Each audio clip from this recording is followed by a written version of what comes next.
नमस्कार सर, आपलं नाव? नमस्कार, माझं नाव डॉक्टर वैभव निंबाळकर. आपलं वय? माझं वय 39 वर्ष. आपली कोणती सर्जरी झाली सर? माझं टोटल हिप रिप्लेसमेंट झालं माझ्या लेफ्ट हिपसाठी.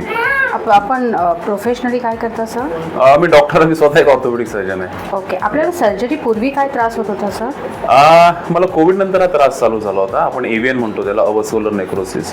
माझ्या डाव्या खुब्यामध्ये दुखायला सुरुवात झाली आणि इव्हेंच्युअली 2021 पासून हे दुखणं हळूहळू वाढत गेलं. माझ्या मुवमेंट्स रिस्ट्रिक्टेड होत गेल्या. मला मांडी घालून बसता येत नव्हतं. इव्हन मला स्टेअरकेस चढता येत नव्हत्या. मला 4 व्हीलर ड्राईव्ह करता येत नव्हती. क्लच दाबता येत नव्हता. या सगळ्या पद्धतीचे त्रास मला होते आणि हे त्रास वाढत चालले होते. अच्छा. मग आता आपला सर्जरी केल्यानंतरचा काय अनुभव आहे सर? ओके. 9 जानेवारी 2025ला माझी सर्जरी झाली. सर्जरीनंतर इनिशियल काही सर्जरिकल पेन असतं ते झाल्यानंतर हळूहळू माझं पेन कमी होत गेलं. माझ्या मुवमेंट सगळ्या सुधारल्या. आता मी ड्राईव्ह करू शकतो. इवन मी स्टेअरकेस चढू शकतो. आणि ज्या काही मुवमेंट्स आधी मला करणं अवघड जात होतं त्या सगळ्या मुवमेंट्स माझ्या आता हळूहळू रेग्युलरली झालेल्या आहेत किंवा होत आहेत. ओके. आपण डॉक्टर बकुल अरोरांबद्दल काय बोलू शकता? Bakul Arora is a very good surgeon. आता I am from the same field. मला तेवढं म्हणजे थोडंसं डिटेलमध्ये बोलेन मी त्याविषयी.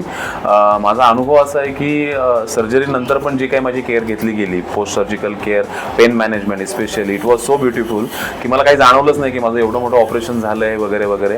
त्याच्यानंतर देखील मी घरी असताना मला काहीच जाणवलं नाही आणि अतिशय छान सर्जरी झाली. मला कळलं देखील नाही आणि म्हणजे सरांबद्दल मी हेच सांगेन आणि मी रिकमेंड करीन जर का अजून कुणाला ह्या पद्धतीचे त्रास असतील तर एकदा सरांची भेट नक्की घ्यावी आणि तुम्हाला योग्य मार्गदर्शन सरांकडनं मिळेल. Thank you sir. थँक्यू. तुम्हाला सुद्धा शुभेच्छा. थँक्यू.